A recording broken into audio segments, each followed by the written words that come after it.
হেই everyone, good morning সবাইকে আমার ফ্যামিলিতে স্বাগত। আশা করি সবাই খুব ভালো আছো, আমিও ভালো আছি, আর আমার পরিবারে সবাই ভালো আছে। তো সকাল সকাল তোমাদের দাদাভাই চলে এসেছিলো একটু দেরি করেই, 8:30 নাগাদ। তো যাই হোক, ও আসলো, দেন আমি ফ্রেশ হলাম, তারপরে চা করলাম, চা খেলাম। এখন রান্না বসিয়েছি, আর এদিকে ভাবছি ঘরটা ঝাড় দিয়ে নিই, কারণ ও ঘর মুছবে, অলরেডি জিনিসপত্র সরঞ্জাম এনে রেখে দিয়েছে। তো আমি তাড়াতাড়ি করে যতটুকু সম্ভব ঘরটা ঝাড় দিয়ে নেব। অতটাও পরিষ্কারভাবে দিতে হবে না, কারণ যেহেতু রাত্রিবেলা একবার ঘরটা ঝাড় দিয়ে রাখি আমি, মানে ঝাড় দিয়ে আর কি শুই, তাই জন্য একটু নর্মালি ঝাড় দিলেও হবে, কারণ সেই পরিমাণ ধুলোটা না ঘরে নেই। আর এখানে আমার মেয়ের গলায় পাচ্ছ, ম্যাডাম কিন্তু ঘুম থেকে উঠে পড়েছে, বেশ কিছুক্ষণ হয়নি, একটু দেরিতেই উঠেছে ম্যাডাম আজকে। তো আমি হাঁপাতে হাঁপাতে আর কি সব কাজ করছি। এবার কাজের মাঝখানে না অনেকক্ষণ আগেই মানে ভেবেছিলাম ভিডিওটা শ্যুট করব, বাট করাই হয়ে ওঠেনি, এই করব সেই করব করে না ভিডিওটা করা হয়নি আর কি, একটু লেট হয়ে গেল শুরু করতে করতে। আসলে অনেক কিছুই ভাবি দেখাবো, কিন্তু সময়ের অভাবে না হয় না। একটা জিনিস কী হয়েছে জানো, আমাদের ঘরে না মানে এই যে এই দরজাটা না নিচে একটা কাঠ জোড়া মারা হয়েছে। অ্যাকচুয়ালি কাঠটা না মারলে না মানে এত পরিমাণ ছুঁচো বলো ইঁদুর বলো দরজা দেওয়ার পরও আসতো, মানে দরজা দিয়ে শুলো তারপরে আসতো, কারণ নিচটা অনেকটা ফাঁকা। দাঁড়াও তোমাদের দেখালে বুঝবে। এই যে দেখতে পাচ্ছ কাঠটা, এই যে হ্যাঁ ওই কাঠটা। তারপর দিয়ে আপাতত এখন ঘরে ইঁদুর ছুঁচো আসে না। আর আসার ভয়টা কি জানো, যে কেটে দেয় জিনিসপত্র প্রচণ্ড পরিমাণে, তারপরে ঘর নোংরা করে। আর এই দরজাটা যেহেতু আমাদের একটু বেঁকা টাইপের, তাই ঘরের দরজাটা আমরা ঠিক করে নিয়েছিলাম একেবারে। যেহেতু ওই দরজাটা আমরা এখন বন্ধ করে রেখেছি মেয়ের কারণে, কারণ মেয়ে প্রচণ্ড ওঠানামা করে, তারপরে পড়ে যাওয়ার ভয় থাকে, বাচ্চা মানুষ তো রিস্ক থাকে বোঝো। তো ওই কারণে এই সিঁড়ি দিয়েও কতবার পড়েছে, এই সিঁড়ি দিয়েও 2-3 বার পড়ে গেছে।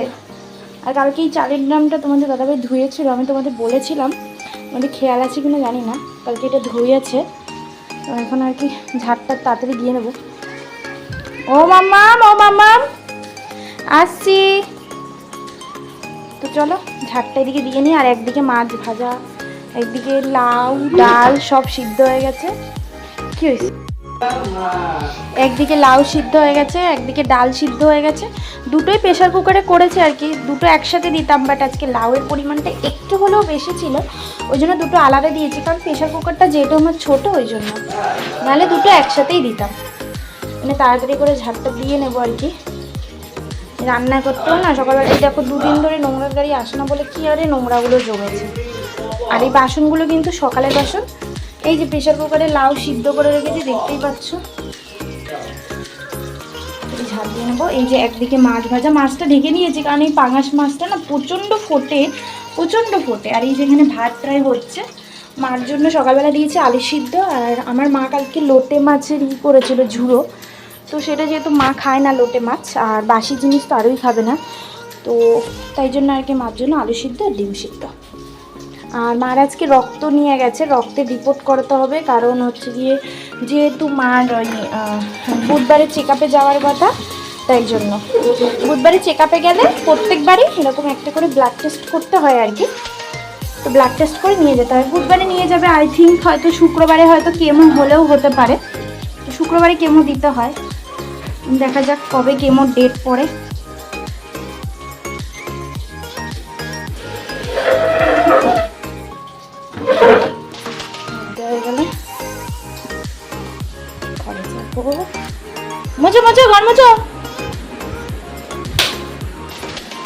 ও ওর এখনো ঘুম পাচ্ছে।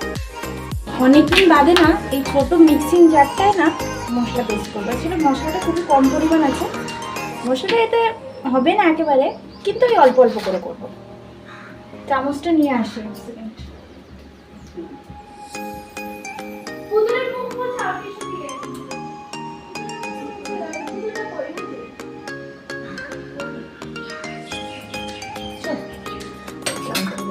সামান্য একটু দেবো জল। আসলে আমি ফোড়ন দিয়ে দিয়েছি কড়াইতে, অথচ মশলা পেস্ট করার কথা মনেই ছিল না।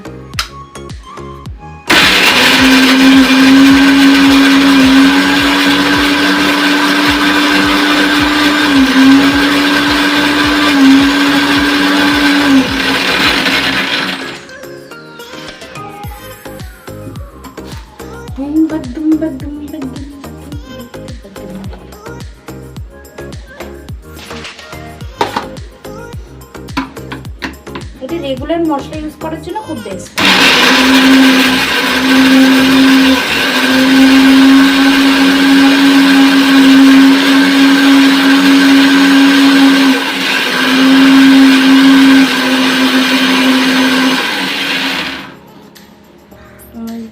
রেগুলার মাছের ঝোল বলো, এই ঝোল বলো, অল্প পরিমাণ যে মশলাটা লাগে না, সেই মশলাটা এতে ইউজ করা যায়। তো আমি অল্প অল্প করে কড়াইতে একটু দিয়ে দেবো। গ্যাসটা বন্ধ করা আছে। কি কি দেবো? ব্রাশ।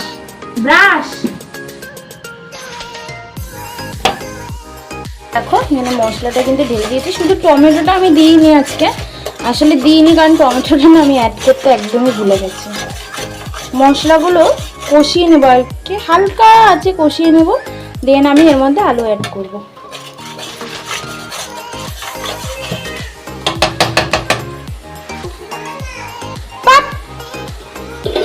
দাঁড়া যাচ্ছি। ভাত এদিকে হয়ে গেছে প্রায়।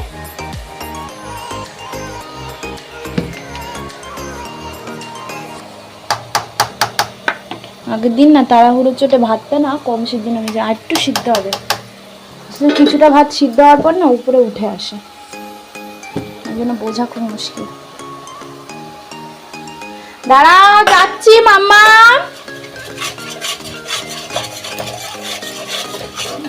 জোরটা কমে দিয়ে এই গাই। তো সবাইকে বলছি আবার শুভ সকাল। সবার সকাল শুভ হয়, কিন্তু আমার সকাল যে কেন এত মানে বিকেল মার্কা যায় ভগবানে যায়। এখানে দেখতেই পাচ্ছ এরকম মশলাটা কিন্তু প্রায় কষে এসছে। এবার আমি আলুটা দিয়ে দেবো। এই যে কেটে রাখা আলু, ওই যে আবার ডাক পড়েছে। আবার কি হলো? ভাতটা হয়ে গেছে, এখানে গ্যাসটা বন্ধ করে দেবো, ভাতটা নামাবো। ম্যাডামের যেহেতু ডাক পড়েছে, ম্যাডামের কাছে যেতে হবে। এই যে আলুগুলো অ্যাড করে দেবো, কারণ আলু ছাড়া আমাদের বাড়ির জীবন অচল। আমার বাপের বাড়ি বলো, আমার শ্বশুর বাড়ি বলো, আলু ছাড়া আমরা চলতে পারি না। আর এইভাবে যদি হলুদ জলে চুবিয়ে রাখো, আমি এর আগেও বলেছি, এখনও বলছি, আলুটা তাহলে নষ্ট হয় না। সারা রাত্রির আরামসে কেটে রেখে দিতে পারো তুমি। আর এর সাথে কিন্তু একেবারে কাঁচা লঙ্কাও পেস্ট করে দিয়েছি।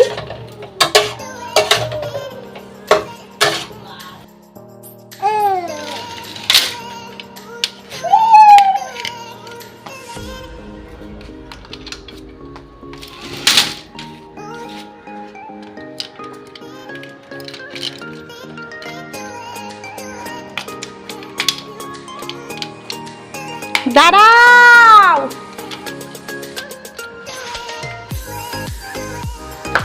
আরে কি রে,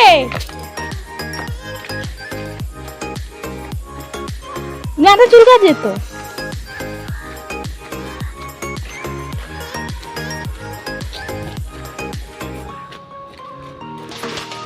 আয় ভ্যানে বসবাই, আয় আসো।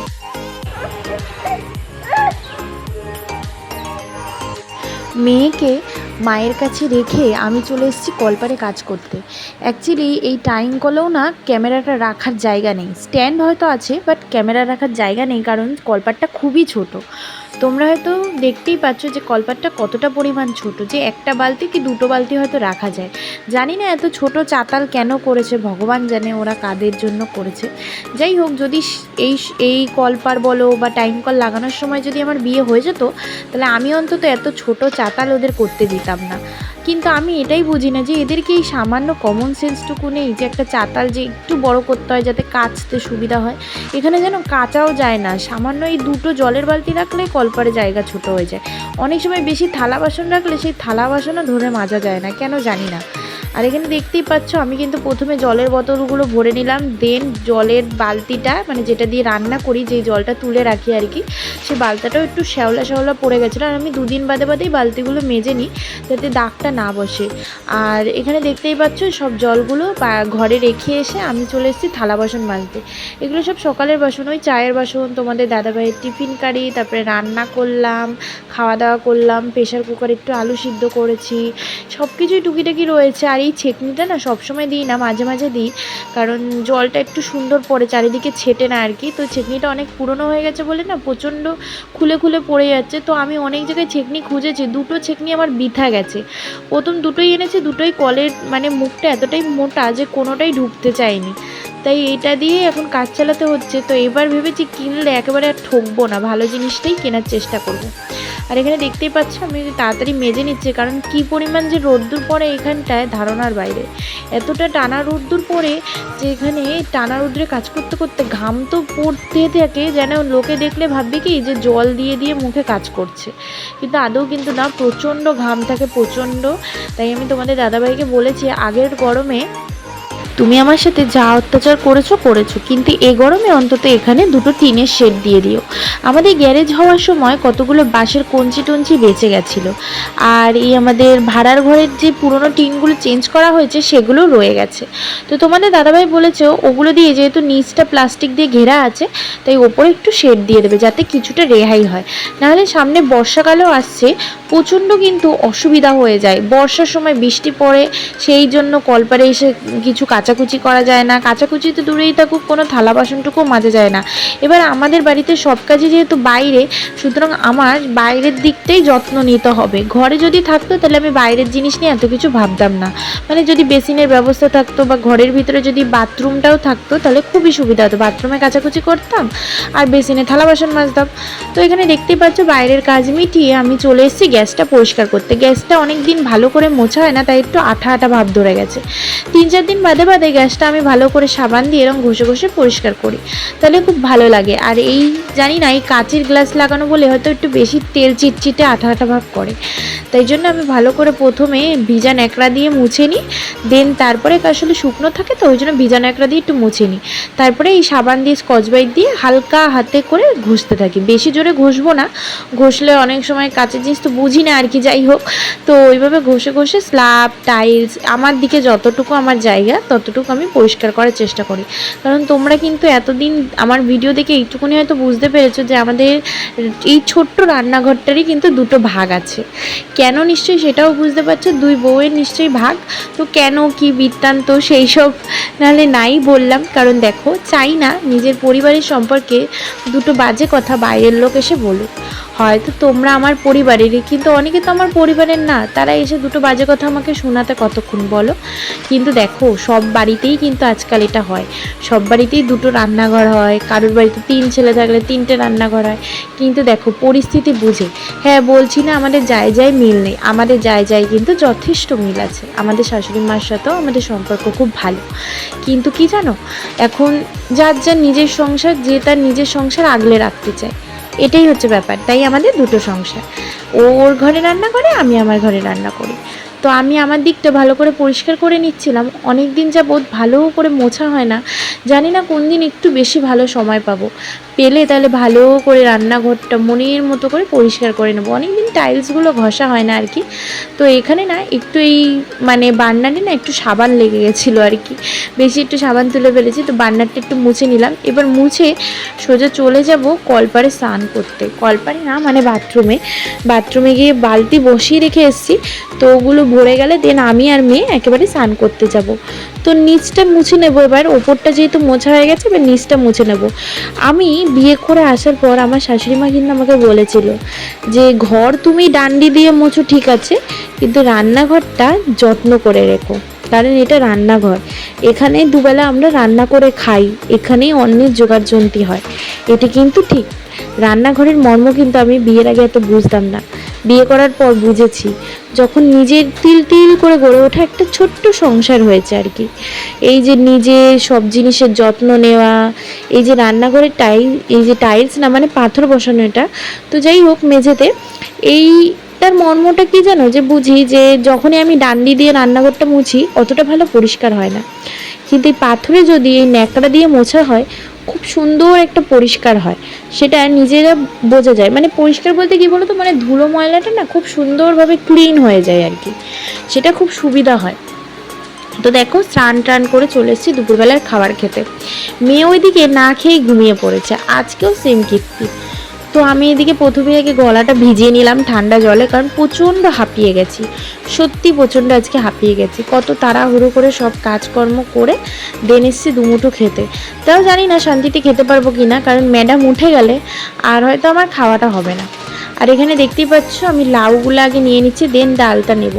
আমি ডাল দিয়ে লাউটা না আলাদা আলাদা করে খাই। এবার তোমরা হয়তো বলবে এতটা ডাল এঁঠো করছো, এতটা ডাল এঁঠো করছি না, মায়ের ডালটা আলাদা করে রেখেছি আর এই ডালটা আমি খাবো তাই নিয়ে নিচ্ছি। আসলে বড় পাত্রে রাখা তো, ওই জন্য তোমাদের মনে হচ্ছে হয়তো অনেকটা ডাল। আর আসল কথা কি জানো, আমি ডালটা একটু বেশিই খেতে ভালোবাসি বরাবরই। ঘুম থেকে উঠে বিকেল হয়ে গেল, দেন দেখো মেয়ে এখানে নাচ করছে। দেখো দেখো টিভিতে একটা গান চলছে, সেই গানের তালে নাচ করছে। আমি এখানে অরিজিনালটা ভয়েসটা দিতে পারলাম না, কারণ দিলেই কপিরাইট হয়ে যাবে। আর এই কপিরাইট যে আমার ভিডিওতে কতবার পড়েছে সেটা আমি জানি, আর ইউটিউবের যে মেন মালিক আছে তিনিই জানেন। তো এখানে দেখো দেখো মেন নাচটা তোমাদের সামনে একটু ছোট্ট করে তুলে ধরলাম, দেখো তোমরা দেখতে থাকো।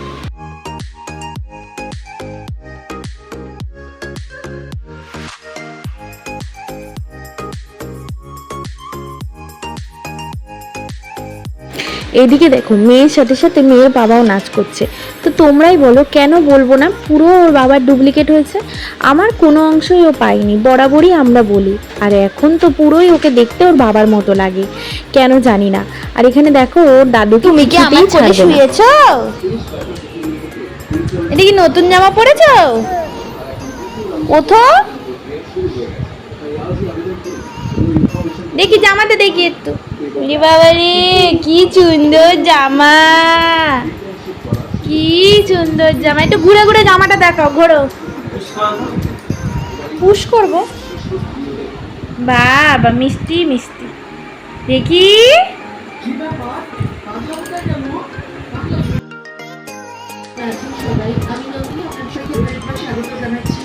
আমার চ্যানেলে আমার আরেকটি নতুন ভিডিওতে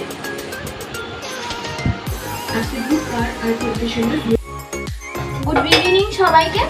তো এটাকে চাটা খেয়ে নিয়েছি। আর আজকে না মেয়ের বিকালবেলা টিফিনটা বানানো হয়নি। অ্যাকচুয়ালি ও আজকে মানে দুপুরবেলা না খেয়ে ঘুমিয়ে পড়েছিল। ওর হয়তো অতিরিক্ত শরীর ক্লান্তি ছিল বা ঘুম ছিল, যার জন্য ও না একদমই না খেয়ে ঘুমিয়ে পড়েছিল। তাই জন্য আর ওকে খাওয়ানো হয়নি। তো ভাবছিলাম কি বিকালবেলা টিফিনটা দেবো, বাট ও ঘুমিয়ে পড়াতে না ওকে না টিফিনটা দিই, মানে ঘুমিয়ে পড়াতে না, মানে আমার না বিকালবেলা একদমই খেয়াল ছিল না যে ওকে আমি টিফিনটা দেবো। তাই আমি ঠিক করেছি এখন একটা গোলা রুটি বানাবো, বানিয়ে ও খাবে আমিও খাবো, তাহলে দুজনেরই খাওয়াটা হবে আর কি, তাই না? দুজনে খেলে আর কি সুবিধা হবে, মানে ওরও পেটটা ভরবে আমারও পেটটা ভরবে।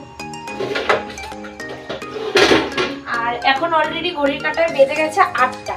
এবার আমি যদি এখন ওকে যদি আলাদা করে খাওয়াই, ওর খাবার, তাহলে সুতরাং ওর না একটু খিদাটা থেকে যাবে, পেট মানে খিদা থাকবে না, মানে খিদাটা চলে যাবে আর কি। তো রাত্রিবেলা যেহেতু ওর বাবার নাইট ডিউটি, আমরা কিন্তু তাড়াতাড়ি খাই, সুতরাং ও আর তখন খাবে না, ও তাহলে মানে লেট করে খেতে চাইবে। এবার লেট করে খেলেও হবে না, তাড়াতাড়ি শুতে হবে, মানে আমার আবার অনেক কাজ থাকে। ও একটু শুয়ে পড়লে তারপরে আমি ভিডিও এডিট করতে পারি, দেন আমি আপলোড করি। তো ও যদি না খেয়ে ঘুমায়, মানে তাড়াতাড়ি যদি না ঘুমায়, তখন আমার অসুবিধা হয়ে যাবে আর কি।